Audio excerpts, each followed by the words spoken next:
abrimos entonces nuestras Biblias, Levítico capítulo 23, ahí nos toca la palabra del Señor. Levítico capítulo 23, en este libro de la santidad, mis hermanos, lo último que vimos fueron votos santos, es decir, promesas que voluntaria o espontáneamente cada persona podía hacer, tanto en el Antiguo como en el Nuevo Testamento. Eso sí, dice Dios, si ligas tu vida, ligas tu alma con un voto, con una promesa, cúmplelo.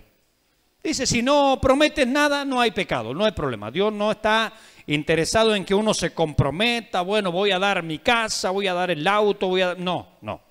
Hay que comprometerse con las cosas que sí hay que comprometerse. Por ejemplo, decir, me comprometo a ir al culto, me comprometo, por ejemplo, voy a servir al Señor. Con cosas así, sí, y obviamente dependemos del Señor, no en nuestras fuerzas. Pero en otras cuestiones que tienen que ver con cosas particulares y puntuales, no hay pecado si uno no promete, ¿sí? Esa predicación todavía no está en internet, pero ya va a estar con la ayuda del Señor. Y entramos a un sector, a un largo capítulo, el 23, son 44 versículos, no los vamos a ver todos aquí ahora, pero que tienen que ver básicamente con las 7 fiestas. Si contamos el sábado, 8, pero muchos cuentan las 7 fiestas del pueblo judío. Las 7 fiestas importantes, porque después se agregaron otras más. Por ejemplo, en la época de Esther, la fiesta de Purim. Pero eso es una fiesta que el propio pueblo instituyó. No hay registro de que Dios haya mandado guardar esa fiesta, ¿sí? Cuando el pueblo de Israel fue liberado de la trama que había hecho Amán, ¿cierto?, para la destrucción del pueblo judío. Pero por lo menos las fiestas que Dios ha establecido así puntualmente son 7, y tenemos también allí el día séptimo, que es lo que vamos a ver ahora, el día de reposo, que muchos no lo consideran una fiesta, sino simplemente un acto recordatorio semanal, porque todas las semanas hay un sábado. Entonces, no es precisamente una fiesta, un festival que de tanto en tanto se celebra, sino que esto era algo cotidiano, ¿cierto? Cada semana hay un sábado, por supuesto. Entonces vamos a ver, pidiéndole un título prestado al comentarista Pfeiffer, me gustó la frase que él tiene en su comentario y dice, la santidad del tiempo. Ya que estamos hablando de la santidad, hablamos de ofrendas santas, sacerdotes santos, hablamos de un pueblo santo, hablamos de votos santos. Ahora estamos hablando del tiempo santo. Y fíjese cómo todo tiene que ver y está en sintonía de lo que venimos hablando. Por ejemplo, hoy en la mañana participábamos de la Santa Cena, ¿verdad? ¿Y qué dijimos? Es un tiempo santo, es un tiempo apartado para el Señor. Entonces las cosas santas de Dios hay que tomarlas con delicadeza. Y en este caso, la santidad del tiempo, según el título que le da este comentarista a esta porción. Dice el versículo 1, capítulo 23 de Levítico, habló Jehová a Moisés diciendo, habla a los hijos de Israel y diles, las fiestas solemnes de Jehová, las cuales proclamaréis como santas convocaciones, serán estas. Versículo 3, 6 días se trabajará, mas el séptimo día será de reposo, santa convocación, ningún trabajo haréis, día de reposo es de Jehová en donde quiera que habitéis. Y a partir de ahí no vamos a compartir el resto, comienza a detallar puntualmente los festivales, ¿cierto? De tanto en tanto habían festivales, habían 3 en una época y 4 en otra época, 7 en total repartidos en el año. La santidad del tiempo. En este caso vamos a hablar solamente del día sábado, también llamado día de reposo, ¿sí? Los adventistas del séptimo día, ustedes saben que hacen un sobreénfasis en el sábado. Bueno, vamos a ver qué dice la Biblia acerca del sábado. Nosotros no somos sabatistas o sabáticos, como le quiera llamar, pero tampoco somos dominguistas ni marcianos, hablando del martes, ni ninguna cosa rara, sino que honestamente como iglesia, lo vamos a ver luego, consideramos todos los días iguales delante del Señor, ¿sí? Pero vamos a ver qué dice la Escritura, más allá de cuál es la postura como iglesia o personal que cada uno pueda adoptar, porque vamos a ver que la Biblia nos va a dar una cierta libertad, una cierta laxitud en cuanto a esta cuestión del tiempo o de los días. El sábado o día de reposo. En términos hebreos, La palabra día de reposo es Shabbat, Shabbatón. Así, una mezcla media rara, ¿no? El Shabbat, Shabbatón. Eso es en hebreo día de reposo. La palabra Shabbat, literalmente, de donde viene sábado, Shabbat, significa cesar, finalizar o descansar. O sea que la misma palabra sábado tiene que ver con eso. El Shabbat tiene que ver con cesar, finalizar o descansar. En primer lugar, hay una primera mención en la Biblia. ¿Dónde aparece por primera vez el día sábado? Aparece en Génesis, capítulo 2, versículo 3. Usted sabe que Dios vino haciendo la creación, primer día, segundo día, tercer día, sexto día el hombre. De allí que el sexto día siempre hace alusión, el número 6, al hombre. Y en Apocalipsis tenemos el 666, una trinidad satánica, pero humana. Por eso se entiende que el anticristo es un ser humano, por supuesto, no un sistema, y es obviamente humanista, es absolutamente imperfecto, porque el día sexto es el día de la creación del hombre.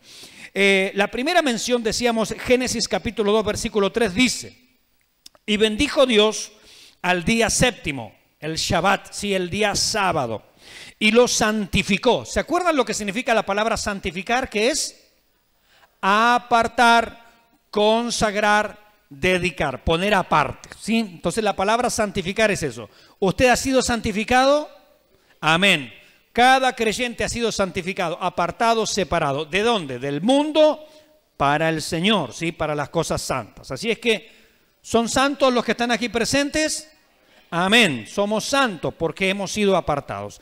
Pero fíjese que no solamente cuando la Biblia habla de santos, habla de personas en este caso, sino incluso días, utensilios. Cuando va a llegar el momento del tabernáculo, mis cosas santas, las ollas santas, el tenedor santo, la mesa santa de los panes de la proposición, el altar santo, todo es santo, ¿sí?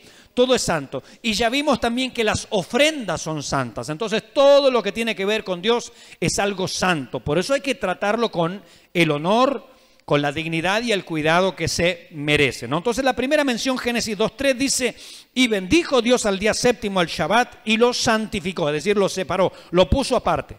Porque en él reposó. Eso es lo que significa Shabbat. Cesar, finalizar, descansar. Porque en él reposó de toda la obra que había hecho. ¿Cuál es la obra que Dios hizo allí? La obra de la creación. Porque más adelante, después la Biblia nos va a hablar de un segundo reposo, que es la obra de la redención. Cuando el Señor Jesucristo estuvo en la cruz, ¿qué palabras utilizó? Consumado es, ya está todo listo. Así como en el principio Dios dijo, ya está todo listo, ahora voy a descansar, la obra de la creación quedó completa. En la cruz del Calvario se dice también, la obra de la redención quedó completa. Por lo tanto, no hay ninguna obra más después de la obra de Cristo. Así como en la obra de la creación no hay nada que agregarle, dice Dios, vio Dios que todo lo que había hecho era bueno en gran manera y no hay nada que agregarle. También en la cruz del Calvario, mis hermanos, ha visto Dios que la obra de la redención es buena, no hay nada que agregarle. Es una obra perfecta. No agregue obras a la obra del Calvario. Por eso el hombre no será justificado por las obras de la ley. La única obra que nos justifica es la cruz del Calvario. La obra de la cruz. Pero también en Apocalipsis se utilizan palabras similares cuando se habla de consumada es. ¿Consumada es qué en Apocalipsis? La ira de Dios. Muy bien. Entonces tenemos tres consumaciones. La primera consumación allá en el origen, allá en el principio. Dios cesó su obra. Ya está todo completo, no hay nada que agregarle a la creación. En el Calvario cesó la obra de la redención, no hay nada que agregarle a nuestra salvación. Cristo lo hizo todo, descanse en Él. Y en Apocalipsis, cuando se derramen los juicios de Dios que vienen sobre esta tierra, se va a consumar la ira de Dios, está hecho. La paga sobre el pecado va a ser derramada en todos aquellos que no han recibido el amor de la verdad, dice la palabra del Señor. Así es que Dios cesó, Dios reposó, Dios finalizó la obra de la creación allí en el principio. Después de esta mención, no hay registro de que se guardara un día sábado o un tiempo así especial en la época patriarcal. Por ejemplo, no se habla de esto en la vida de Abraham, ni de Isaac, ni de Jacob, ni de Job, que son contemporáneos. Es decir, no hay registro, por lo menos la Biblia no nos dice, bueno, ellos guardaran el sábado. No, se nos dice que Dios reposó de su obra allá en el día sábado en la creación, pero después no hay registro. Y vuelve a aparecer el sábado, ¿cuándo? En los 10 mandamientos. Cuando ya llega la época de Moisés, el cuarto mandamiento de 10, allí se nos dice, ¿no?, que el séptimo día es reposo para Jehová tu Dios. Ahí vuelve a aparecer el sábado. Es como que el sábado se perdió por un tiempo, pero vuelve a aparecer allí en la ley. Pero en la ley tiene un carácter obligatorio. Al principio vemos que Dios reposa. Después no vemos que la gente guardara esa tradición, por así decirlo, pero aparece en la ley, en el 1450 aproximadamente antes de Cristo, aparece allí dentro de los 10 mandamientos. Y esto para muchos genera un problema, porque aquellos, y esto ya lo hemos predicado, si usted lo quiere buscar, búsquelo allí en internet, Canal IEPI Producciones, los creyentes y la ley. ¿Sí? Estoy dando este dato para también los que nos escuchan por internet. Busquen el canal IEPI Producciones, los creyentes y la ley, y allí tenemos esta explicación de que los creyentes, pregunto yo, a ver si han aprendido o no en esta iglesia. A ver, esto ya fue predicado hace años, libro de Proverbios. Los creyentes y la ley, parte 1 y parte 2. A ver si hemos aprendido. ¿Los creyentes tienen que guardar los 10 mandamientos? Vuelvo a preguntar, los creyentes, usted, nosotros, los cristianos, ¿tenemos que guardar los 10 mandamientos, sí o no? ¿Será posible? ¿Quién dijo sí? 3 meses en la gran tribulación. En los segundos 3 años y medio, los más bravos. No, los creyentes no debemos guardar los 10 mandamientos. Alguno dirá, ¿por qué? Si son los 10 mandamientos. Porque si tenemos que guardar los 10 mandamientos, también hay que guardar el día sábado, porque es uno de los 10. Primer detalle. Hay iglesias que hasta el día de hoy enseñan que los creyentes hemos venido a Cristo por la fe. ¿Amén? ¿Estamos de acuerdo hasta ahí? Amén. Por la obra del Calvario somos salvos, yo por fe recibo a Cristo, soy salvo, soy perdonado, amén. Pero ¿qué dicen después? Bueno, para vivir tu vida cristiana tienes que guardar los 10 mandamientos. Error. Porque si guarda los 10 mandamientos, el cuarto mandamiento es guarda el sábado. Entonces, más vale ser adventista, ¿no? Porque ellos hacen énfasis justamente en el día sábado. ¿Por qué los creyentes? Estoy haciendo un resumen de aquella predicación. No me voy a detener ahí. Usted después busque esa predicación y ahí dura como 50 minutos la explicación. Así que tómese el tiempo usted después de buscarla. Para hacer una síntesis. Los creyentes, la iglesia vive de acuerdo a las leyes del Nuevo Testamento, ¿sí o no? El Nuevo Testamento tiene un cuerpo doctrinal, ¿sí o no? Es un nuevo pacto. Ese cuerpo doctrinal se halla de Romanos en adelante, ¿sí o no? Porque Mateo, Marcos, Lucas, Juan, ¿qué describe? ¿La vida de quién? Del Señor Jesucristo. ¿Y Él nació bajo la ley o bajo la gracia? Bajo la ley. Por lo tanto, lo que hace Jesucristo es cumplir la ley. Si uno no tiene en cuenta eso, va a decir, pero acá el Señor, por ejemplo, fue a la fiesta de los tabernáculos. ¿El Señor fue a la fiesta de los tabernáculos, sí o no? ¿Sí o no? ¿Y por qué fue a la fiesta de los tabernáculos? Porque tenía que obedecer la ley. Él nació bajo la ley para cumplir la ley. Pero algunos cristianos no entienden esa diferencia todavía y dicen, ven, Jesucristo fue a la fiesta de los tabernáculos. Y si Él celebró la fiesta de los tabernáculos, yo como cristiano, ¿qué voy a hacer? Voy a celebrar la fiesta de los tabernáculos. Y los tiene allí a los hermanos, allí a finales de octubre, haciendo cabañitas y chocitas y viviendo en el patio unos días. Si usted lo quiere como campamento, hágalo, no hay ningún problema. A mí no me ofende y pongo una pileta al lado si quiere. No hay problema para mí. Pero si lo hace como un ritual porque la ley lo manda, usted ya no está bajo la gracia, está bajo la ley. Y bajo la ley usted está bajo maldición. Porque maldito el que no permanece en todas estas palabras para cumplirla. La ley nunca ha salvado a nadie. La ley es un sistema de maldición que le presenta al hombre lo incapaz que es de amoldarse a la ley y al carácter de Dios. ¿Se entendió? No sé si se entendió. Ustedes me están diciendo sí, amén, como para conformarme nomás, me parece a mí. Estoy un poco dubitativo hoy. Mis hermanos, hay cristianos que se pierden en esto. Dicen, Jesús fue y celebró la Pascua. ¿Él celebró la Pascua, sí o no? ¿Por qué la celebró? Porque la ley lo obligaba. Él nació bajo la ley, tenía que cumplir la ley. Yo no vine a abrogar, vine a cumplir, dijo él. Entonces, si yo no entiendo al leer la Biblia que Mateo, Marcos, Lucas, Juan me narran la vida de Jesucristo bajo la ley, y yo me fijo en todo lo que él hizo y yo quiero imitarlo, estoy cometiendo un error. No todo lo que hizo Jesucristo tenemos que imitarlo, porque Él nació bajo la ley y vino a cumplir la ley. Entonces, ¿Él fue a la fiesta de los tabernáculos? Sí. ¿Fue a la fiesta de las trompetas? Sí. ¿Participó, no sé, de los rituales que tenía que hacer cualquier judío? Sí. ¿Pagó el impuesto del templo? ¿Sí o no? Sí. Ahora, ¿debemos nosotros hacer todo eso? No. ¿Por qué? Porque Él lo hizo en cumplimiento de la ley. Cuando uno no entiende esas cosas, se equivoca.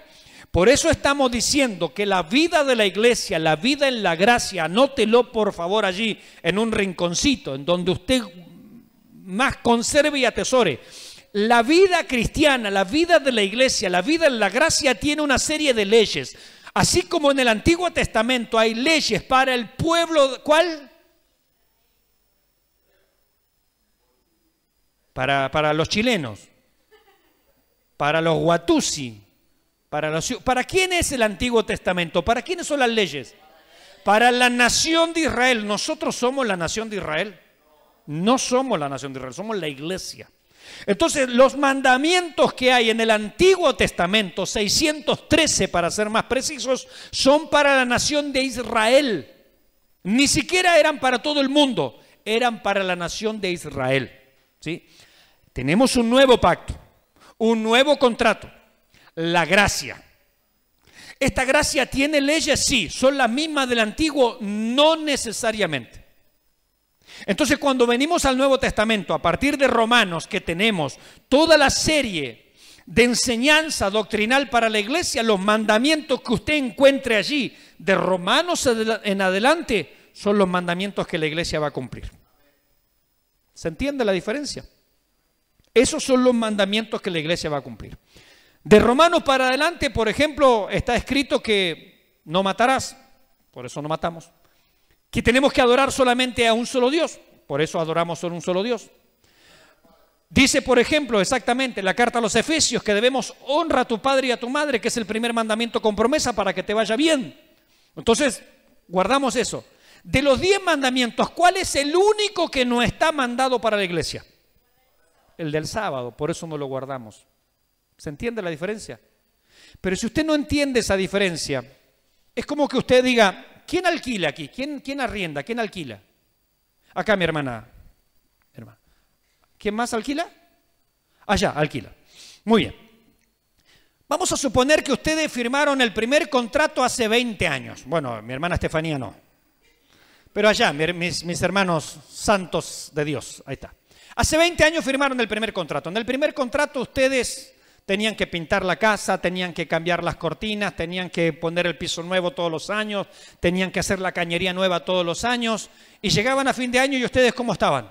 Endeudados hasta la coronilla porque no había manera que ustedes pudieran hacer eso. ¿Sí o no? Estoy poniendo un ejemplo. ¿Sí o no? No se puede hacer eso. Entonces están siempre en deuda. Un día el dueño de la casa se apiada de ustedes y dice, no, les ofrezco un nuevo contrato. Ahora lo único que tienen que hacer es mantenerla aseada y limpia nada más. ¿Pueden hacerlo? Y por supuesto pagar la cuota, no se hagan los graciosos, ¿cierto? Pagan un alquiler barato, digamos. Ahora pueden hacerlo. Entonces es como decir, bueno, no, pero fíjese que en el otro contrato yo tenía que cambiar la cañería. Bueno, ahora vamos a cambiar la cañería. ¿Para qué harían eso si en el nuevo contrato no se lo piden? ¿Se entiende la diferencia? En el antiguo contrato, en el Antiguo Testamento, hay muchas leyes que eran mandadas para el pueblo de Israel. En el nuevo contrato, en el contrato que Dios hace en Jesucristo con todo aquel que cree, tiene otras leyes. Algunas son parecidas, otras son coincidentes, otras son nada que ver. Entonces, en este nuevo contrato, por ejemplo, no me dice que tengo que celebrar la fiesta de las cabañas, por eso no hacemos la fiesta de las cabañas. No me dice que yo tengo que matar a la hechicera. En el Antiguo lo decía, ¿sí o no? A la hechicera no dejarás con vida. Entonces yo en el Antiguo Testamento tenía que ir a la casa de la hechicera, prenderle fuego a la choza y matarla. Claro, eso es en el Antiguo Testamento. ¿En el Nuevo está eso? No, por eso no lo hacemos. ¿Está guardar la fiesta de Purim que se mandaba a guardar en la época de Esther? No. ¿Está hacer sacrificios de animales? No. ¿Está guardar el sábado? Por eso no lo guardamos. Porque en el nuevo contrato no está mandado. Pero si yo no entiendo que hay un antiguo contrato, un nuevo contrato, un Antiguo Testamento, un Nuevo Testamento, y los empiezo a mezclar, estoy haciendo un desastre. Y ese es el problema, yo le diría, no quiero poner porcentaje porque no soy especialista en esto, pero una gran mayoría de cristianos todavía no entienden la diferencia entre la ley y la gracia. Y viven una ley agraciada o una gracia legalista. Pero cuando usted mezcla chicha con limonada, ¿a qué sabe? Ni a chicha ni a limonada. Usted hizo una mezcolanza. Y Pablo esto se lo dice a los Gálatas. Si queréis volver a guardar las cosas de la ley, los tiempos, los días, el día de reposo, como por ejemplo los adventistas o la iglesia cristiana israelita que en octubre hacen sus cabañitas y todo, si quieren guardar todas esas cosas, dice, de la gracia habéis caído, porque o es la gracia o es la ley, pero usted no puede vivir con dos contratos a la vez. Ustedes que alquilan, ¿viven con dos contratos a la vez? ¿Con cuántos contratos viven? ¿Y cuál es el que vale? El último que firmaron. Cuando uno viene a Jesucristo hace un contrato y esta copa es el nuevo pacto, el nuevo contrato en mi sangre que por vosotros se derrama. Hoy participamos de la Santa Cena. Hay un nuevo contrato, hay una nueva ley. El autor a los Hebreos lo dice esto tan claro, dice, hay un nuevo contrato, hay un nuevo testamento, por lo tanto hay un nuevo mediador, hay una nueva ofrenda, hay una nueva sangre, hay una nueva ley, hay un nuevo tabernáculo, no el hecho de manos, sino uno no hecho de manos que está en el cielo. Hermanos, dice, y aquello que se da por viejo está próximo a desaparecer. Hermanos, la Biblia es clara en esto, pero nosotros o muchos predicadores lamentablemente todavía no tienen claridad en estas cosas. Como el Nuevo Testamento no nos manda a guardar el sábado, no guardamos el sábado. Como no nos manda a celebrar la fiesta de las cabañas, no la guardamos. Como no nos manda a hacer la fiesta de las trompetas, no las hacemos. Porque el Nuevo Testamento, el nuevo contrato no lo manda. Las leyes del Antiguo Testamento eran para el pueblo de Israel en un determinado periodo. Punto. Nosotros no somos Israel y no estamos en ese periodo. Como dice la Escritura, Jesucristo, nuestra Pascua, ya fue crucificado, ya fue sacrificado. Bendito sea el nombre del Señor. Si usted no entendió bien, vaya al canal Yepi Producciones, busca La Ley y los Creyentes allí, en la serie de predicaciones de Proverbios, y ahí lo va a encontrar. Bien, entonces, en los 10 mandamientos, el cuarto mandamiento dice que el día séptimo es día de reposo para Jehová tu Dios. Esto fue mandado a Israel en aquel periodo, no es mandado a la iglesia. Ahora, existían otros, entre comillas, sábados. Por ejemplo, mire, el día de la expiación, que lo estuvimos viendo hace poquito acá en Levítico, que es el 10º día del mes séptimo del calendario judío, no el calendario nuestro, por allá por octubre más o menos. El día 10º del mes séptimo es el día de la expiación y la Biblia, ya lo vimos, decía, ese será día de reposo, caiga el día que caiga. Caía un miércoles, no importa, es día de reposo. Caía un jueves, no importa, es día de reposo. Entonces Dios consideraba que el día de la expiación, el día que se hacía el sacrificio por la nación, ¿se acuerdan? Cuando el sumo sacerdote entraba al lugar santísimo, ¿sí? Cayera el día de la semana que cayera, era día de reposo. Entonces, no solamente el sábado era día de reposo, había días de reposos especiales, como por ejemplo el día de la expiación. Pero también en Éxodo capítulo 23, versículos 10 y 11, nos dice que había un año de reposo. O sea que esto de Susana Jiménez de tomarse un año sabático no es nuevo. Yo ojalá me tomara un año sabático, no, la verdad no me da los números. Pero bueno, En Éxodo 23, versículos 10 al 11, dice que había un año sabático. En ese año no se sembraba, es decir, se dejaba descansar la tierra. Nadie podía sembrar. Si no había siembra, ¿qué no había tampoco? No había diezmo, no había cosecha. Entonces no todos los años era diezmo para Israel. Era 6 años seguidos, el séptimo no. ¿Por qué? Porque no había cosecha, no había siembra, no se podía hacer trabajo. No se empleaban los animales, es decir, los animales tenían un año sabático. Gloria, ¿sabe qué contento el buey? Un año sin trabajar el tipo, contentísimo. Y lo que crecía solo de la tierra, ¿para quién era? Para los huérfanos, para los extranjeros, para las viudas. Ellos podían juntar ahí todo lo que creciera naturalmente en los campos de Israel. Qué maravilla, ¿no? ¿Y eso a qué nos recuerda? Al reino milenial, cuando va a haber un milenio sabático, donde todo va a ser de paz y de descanso para la gloria del Señor. Así que cada 7 años había un año sabático, donde no se hacía absolutamente nada. Ahora, ¿qué cosas se podían hacer y qué cosas no se podían hacer en el día sábado?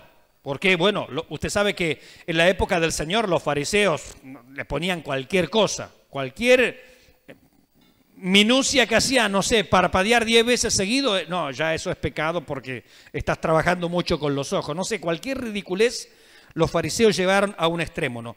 Ahora, si era un día de descanso, por ejemplo, los miembros de la familia, los esclavos, los animales, los extranjeros, no podían trabajar, no podían hacer nada el día sábado o esos especiales sábados, ¿no?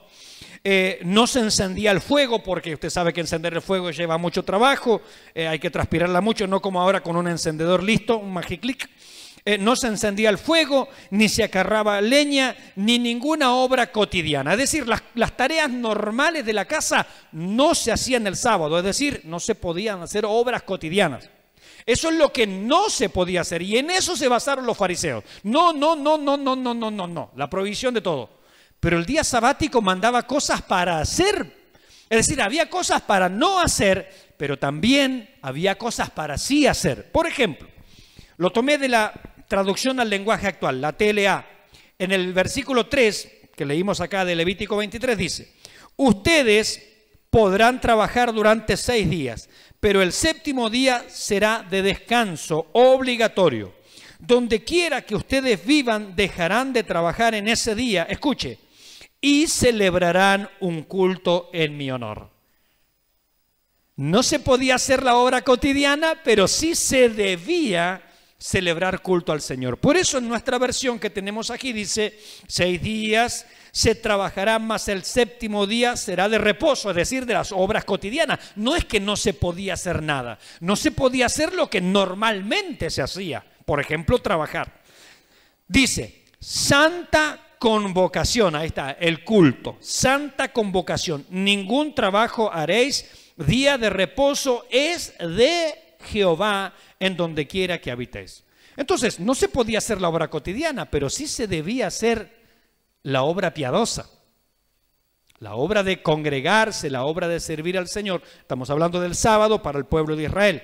Eso es lo que había que hacer. Mire, ¿qué más?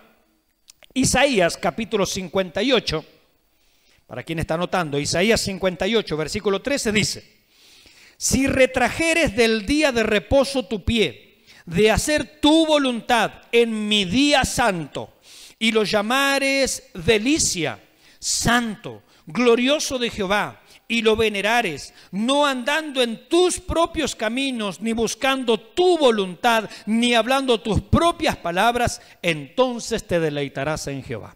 Gloria a Dios. ¿Se da cuenta? Entonces, ¿cuál era el sentido? No hagas lo tuyo, dedícate a mí. Por eso lo dice, no andes en tu camino, en tus palabras, en tu voluntad, buscando lo tuyo, no, dedícate a mí. Y fíjese cómo lo llama. Y lo llamares delicia, santo, glorioso de Jehová. Porque era un día especial en donde paremos de hacer nuestras cosas. Dice Dios, ahora dame atención a mí. Ese era el sentido. Los fariseos entendieron cualquier cosa, como siempre, ¿no? Los indoctos y los inconstantes, dice la Biblia, tuercen las escrituras para su propia perdición. Y ellos entendieron no hacemos nada. No, no era no hacer nada. No hagas nada de lo cotidiano, nada de lo tuyo, dedícalo a mí. Ese era el sentido de la palabra del Señor. Veamos qué pasó con nuestro Señor y el día sábado.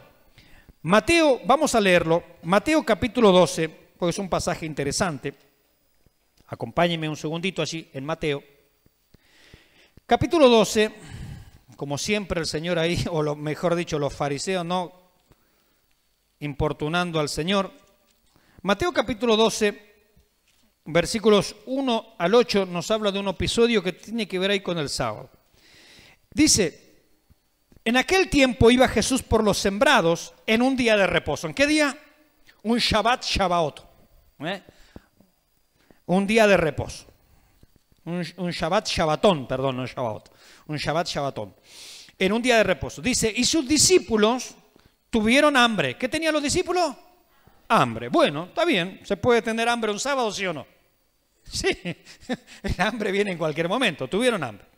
Dice, y comenzaron a arrancar espigas y a comer. Es decir, se ve que iban con el Señor en sus jornadas de predicación, pasaron por el medio de un sembrado, tenían un hambre tremenda, y así con la mano arrancaban espigas, frotaban, sacaban, ¿cierto?, las espinitas, todo lo que... Y les quedaba el trigo. ¿Cuánto alimento sería eso, no? Y el dueño del campo no se iba a empobrecer por eso. Y les quedaba el grano en la mano y lo comían. Ahora, esto que está diciendo aquí estaba permitido en Israel. Nosotros incluso ya lo vimos en un momento. Que dice que cuando una persona pasara por el campo ajeno, no le podía meter herramientas, es decir, una hoz, hoy diríamos un tractor, un arado, pero sí lo que pudiera arrancar con la mano, una fruta, algo, no había problema. Es decir, el dueño del campo no se podía quejar por esto, estaba permitido, la ley lo permitía. Fíjese que el dueño del campo no se podía quejar porque la ley lo permitía. ¿Qué hacían estos fariseos quejándose por un campo ajeno? Primero, la ley lo permitía. Segundo, el campo no era de ellos. ¿Se da cuenta que el criticón encuentra motivo en cualquier lugar? No estaban haciendo nada absolutamente indebido. Si hubieran metido un cuchillo, una hoz, una herramienta, sí, eso estaba prohibido. Pero no tomar una fruta con la mano cuando iba por ahí, no, eso era permitido, era totalmente lícito. Dice, y comenzaron a arrancar las espigas y a comer. Claro, tenían hambre. Estaban acompañando al Señor en su jornada de predicación. Versículo 2. Viéndolo los fariseos le dijeron, he aquí tus discípulos hacen lo que no es lícito hacer en el día de reposo. ¿Era lícito o no? Sí era lícito. Ellos estaban totalmente malinterpretando las Escrituras, ignorándolas.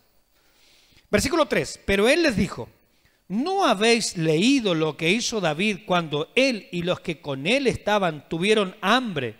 ¿Cómo entró en la casa de Dios y comió los panes de la proposición que no les era lícito comer ni a él ni a los que con él estaban, sino solamente a los sacerdotes? Y esto es verdad. Es decir, en el Antiguo Testamento los panes de la proposición se cambiaban cada fin de semana. Había 12 pancitos allí que representaban a las 12 tribus de Israel. Cada fin de semana se cambiaban los panes, pero esos panes solo los sacerdotes lo podían comer. Así decía la ley. Sin embargo, en una ocasión David andaba con hambre, aunque él era rey, andaba con hambre con un par de soldados, digamos, pasaron por allí. ¿Tienes algo para comer? Le preguntaron. No, están los panes de la proposición nada más. Entonces le preguntó, ¿están limpios? No andan en cualquier camino, digamos. No, sí estamos bien. Y les convidó el pan. ¿Por qué les convidó el pan? ¿Qué tenía David y sus hombres? Hambre. Es decir, un episodio similar ya había acontecido en el Antiguo Testamento. Cuando un hombre tenía hambre, había una necesidad, Dios no tenía ningún problema en que las cosas que habitualmente eran exclusivas para Dios, Dios dice, las compartimos. No había problema. Entonces aquí vemos que una necesidad puede ser o podía ser atendida en esta ocasión. Sin embargo, ellos lo estaban ignorando. El Señor les presenta este caso del Antiguo Testamento. Y dice el versículo 5, otro ejemplo más por si les hacía falta. ¿O no habéis leído en la ley, otra vez, o no habéis leído en la ley, cómo en el día de reposo los sacerdotes en el templo profanan el día de reposo y son sin culpa, porque ¿qué se hacía los días de reposo? Holocaustos, sacrificios, acarrear leña, prender el fuego, todo lo que la ley decía que no se podía hacer, sin embargo en el templo lo hacían. Y dice, pero si eso es normalmente lo que se hace, ¿por qué? ¿Cuál es el punto aquí? Que las cosas de Dios en el día sábado, cuando había una necesidad, se podía compartir y se podía suplir esa necesidad. David tuvo hambre. Las cosas que normalmente no le correspondían, se las compartieron. Los discípulos tenían hambre. Las cosas en un día de reposo que normalmente no les hubiera correspondido, lo hacían, aunque en ese caso era lícito. Pero la tremenda lección que les da el Señor. Y también les dice, en el templo, en el día de reposo, se hacen sacrificios, se prende fuego, se acarrea leña, y no están quebrantando el día de reposo. ¿Por qué? Porque dedicarse a las cosas de Dios en el día de reposo es lícito. Dedicarse a las cosas sagradas en el día de reposo es lícito. Ellos decían, no se puede hacer nada. No, no es que no se pueda hacer nada. Se puede uno dedicar a las cosas de Dios. Se puede hacer el bien al prójimo. Se puede ayudar a los necesitados. Esas cosas sí eran posibles hacer. Y eso es lo que mandaba ya la ley incluso. Versículo 6, pues os digo que uno mayor que el templo está aquí. Y si supieseis qué significa misericordia quiero y no sacrificio, no condenaríais a los inocentes, porque el Hijo del Hombre es Señor del día de reposo. Gloria al nombre del Señor. Entonces, ¿qué se permitía en la ley en el día de reposo? Las obras por necesidad. Es decir, alguien tenía hambre, se podía obrar para mitigar esa hambre. Después les pone el ejemplo, dice, si una oveja se cae en un pozo en un día de reposo, ¿qué la dejan ahí? No, la sacan, obviamente. ¿Sí? ¿Cuánto más una persona? Dice, hay que ayudarla, porque las obras por necesidad son lícitas en el día de reposo. Y las obras por piedad, como en este caso ellos estaban acompañando al Señor, también son lícitas, son correctas. Estos son ejemplos dados en el Antiguo Testamento, ¿no? Ahora veamos un poquitito acerca de la iglesia. Normalmente, mis hermanos, en la época eclesiástica, a partir del Señor y después los apóstoles, era normal que ellos visitaran las sinagogas. Vemos esto a Pablo, por ejemplo, en el libro de los Hechos, como él los días sábados, los días de reposo, iba a la sinagoga, ¿a qué?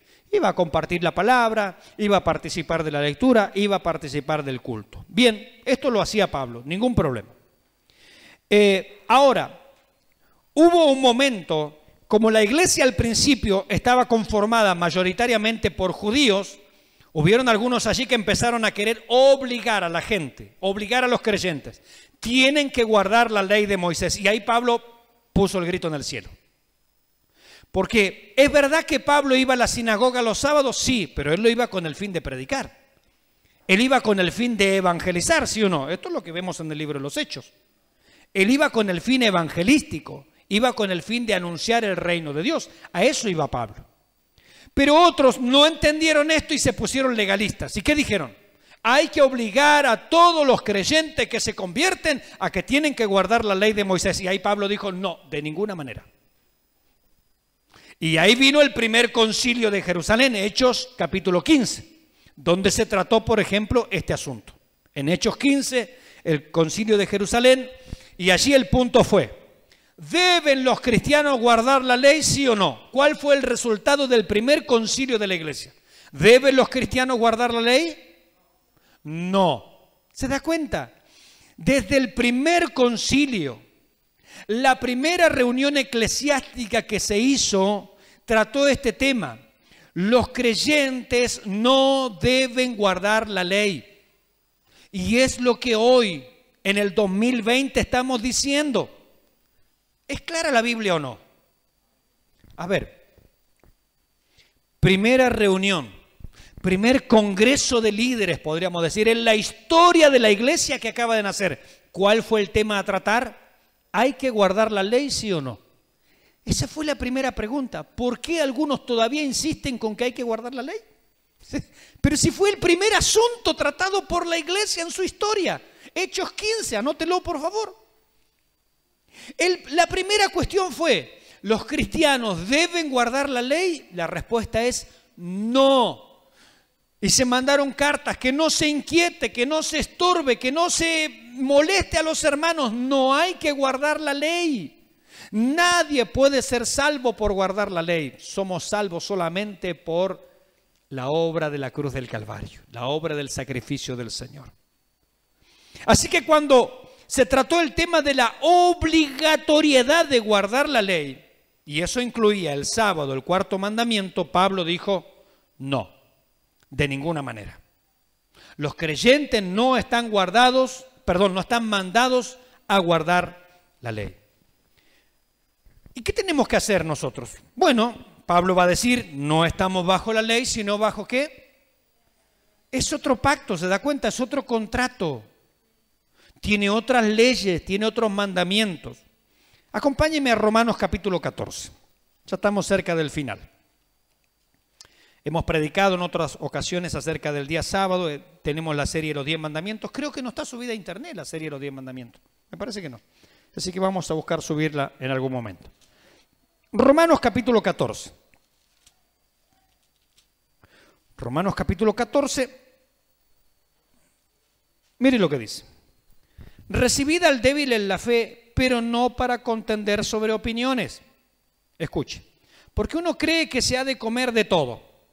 Otro que es débil come legumbres. Uno dice, no, ¿cómo voy a comer morcilla? No. Y están allí los hermanos adventistas, no, ¿cómo voy a comer cerdo? El cerdo está prohibido en la ley. Sí, en la ley estaba prohibido. ¿Está prohibido para los cristianos? ¿Sabe el sándwich de jamón y queso que me como yo? Un lechoncito bien adobado, por Dios, unas costillitas de cerdo, tremendo. Bueno, pero ¿qué dice acá? Porque uno cree que se ha de comer de todo. ¿Quién dice yo? Yo le entro, todo lo que se mueva va a parar la parrilla, todo bicho que camina va a parar al asador. Claro, ya está. ¿Se puede comer de todo? Sí. Pablo dice, en acción de gracias por la oración es santificado. ¿Quiere comerlo? Cómalo, éntrele nomás, no hay problema, hínquele el diente, no hay problema. Pero escuche, otro que es, ¿cómo dice el texto? Otro que es débil, un enclenque, un hermano que todavía, bueno, tengámosle paciencia, todavía le falta, ¿sí? No es para burlarse de ellos, pero todavía le falta, o sea, todavía no ha crecido. Dice, otro que es débil, ¿come qué? Legumbre, no, yo el cerdo, no, ni verlo, ni en foto. Bueno, está bien, no hay problema, no quiere comer, no hay problema. Dice, versículo 3, el que come, no menosprecie al que no come, y el que no come, no juzgue al que come, porque Dios le ha recibido. Es decir, usted no quiere comer, pues no coma, yo como. Así que no se meta conmigo, no venga a mi asado. Cuando usted coma lechugas a la parrilla, buenísimo, no me invite. Pero en casa vamos a hacer, bueno, ahora está muy caro, ¿no? Pero vamos a hacer alguna carnecita a la parrilla. Bien, ahora creo que es más barato la lechuga. Versículo 4. ¿Tú quién eres que juzgas al criado ajeno? Por su propio Señor está en pie o cae, pero estará firme porque poderoso es el Señor para hacerle estar firme. Mire ahora lo que dice. Versículo 5. Uno hace diferencia entre día y día. Es decir, no, pero pastor, es que el sábado dice la Biblia que hay que guardarlo. ¿Para usted hay que guardarlo? Guárdelo, hermano, no hay ningún problema. Uno hace diferencia entre día y día. Otro juzga iguales todos los días. ¿Quién dijo yo? A mí me da lo mismo. Es decir, ¿qué diferencia tiene el domingo del martes? ¿Que hay algo especial el domingo? ¿Se cae el cielo, el sol sale de color celeste? No, es igual. Entonces, algunos dicen, no, hay un día especial.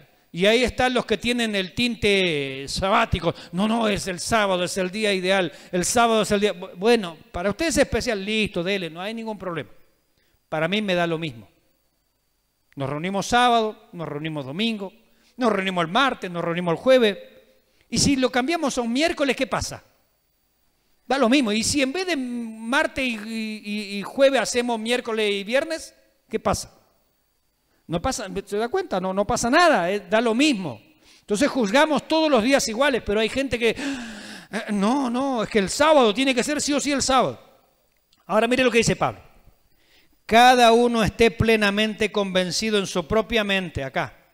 ¿Usted está convencido de...? Listo, hermano, no hay ningún problema. Ya está, no hay ningún problema. Cada uno esté plenamente convencido en su propia mente. Versículo 6. El que hace caso del día, lo hace para el Señor. Y el que no hace caso del día, para el Señor no lo hace. El que come para el Señor, come porque da gracias a Dios. Y el que no come para el Señor, no come y da gracias a Dios. Amén. Entonces Pablo lo resuelve sencillo. Para alguna persona dice, no, pastor, es que para mí el sábado es un día especial. Amén, hermano. Usted quiere hacer del sábado un día especial, no hay ningún problema. Era especial en el Antiguo Testamento, no solo especial, era obligatorio. Pero en la gracia no, da lo mismo. ¿Se da cuenta? En el Nuevo Testamento, en estas ordenanzas que tenemos para la iglesia, de los 10 mandamientos se repiten 9, menos el sábado. Y cuando llegamos a estos pasajes se nos dice, da lo mismo. Si usted lo quiere, lo hace. Si no quiere, no lo hace. Da lo mismo. Si lo hace para el Señor. Y si no lo hace, no lo hace para el Señor. No ande criticando a los que lo hacen y no menosprecien los otros a los que no lo hacemos. Listo, da lo mismo, dice Pablo. ¿Se da cuenta? El tema del sábado en el Nuevo Testamento es optativo. En el Antiguo Testamento para Israel era obligatorio. Obligatorio, bajo pena de muerte. Se encontró a alguien, por ejemplo, en el Antiguo Testamento acarreando leña día de reposo, lo apedrearon. Sí. En el Antiguo Testamento era obligatorio bajo pena de muerte. En la gracia no, hermanos. Por eso tenemos culto sábado, tenemos culto domingo, no sé, no hay ningún problema, nos da lo mismo. Pero sí hay que apartar tiempo para Dios, esto está claro. Entonces, ¿se puede comer de todo? Sí, pero no juzgar ni menospreciar por ello. ¿Se puede tener un día especial? Bueno, sí, si usted quiere, dele, hágalo usted. Pero a los que no lo hacemos, no nos juzgue, no nos critique. Y nosotros no le juzgaremos y no le criticaremos. Da lo mismo, dice Pablo, da lo mismo, dice la Escritura, como usted guste. Los demás no juzguen, no menosprecien. Ya cerca del final, Colosenses capítulo 2, versículos 16 y 17. Colosenses 2, 16 y 17 dice, escuche, por tanto, nadie os juzgue en comida o en bebida o en cuanto a días de fiesta, luna nueva o días de reposo. Todo lo cual es sombra de lo que ha de venir, pero el cuerpo es de Cristo.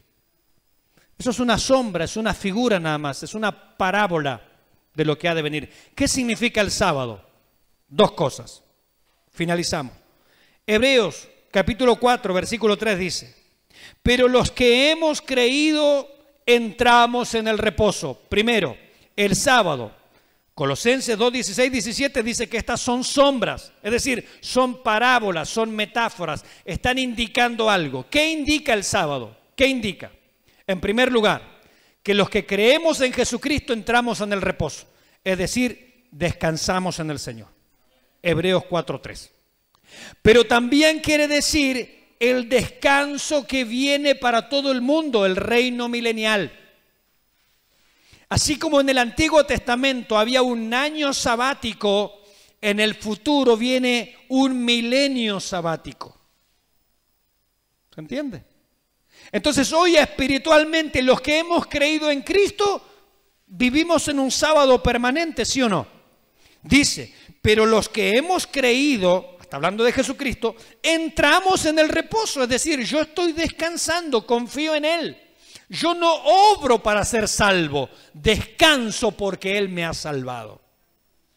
He venido a Cristo y en Él reposo, mi alma tiene reposo, tiene contentamiento, tiene paz en Él. Jesucristo es mi sábado, Jesucristo es mi reposo, eso en términos espirituales. Pero en términos físicos viene un reposo de 1000 años, no un año sabático. Un milenio sabático, donde hasta los animales van a descansar. ¿Se acuerdan del Antiguo Testamento? Había un año donde hasta los animales descansaban. Viene un tiempo futuro en donde el león comerá paja como el buey. El lobo dormirá junto al cabrito. Y vendrá una época de paz. El reino del Señor establecido sobre esta tierra. Eso representa el sábado, mis hermanos. ¿Ha descansado usted en el Señor? ¿Ha creído usted en el Señor? Descanse en Él. No haga algo para ser salvado. Lo que usted hace hoy es en gratitud porque ya fue salvado. porque descansamos en el Señor y esperamos ese milenio, ese reino futuro que está por llegar, mis hermanos.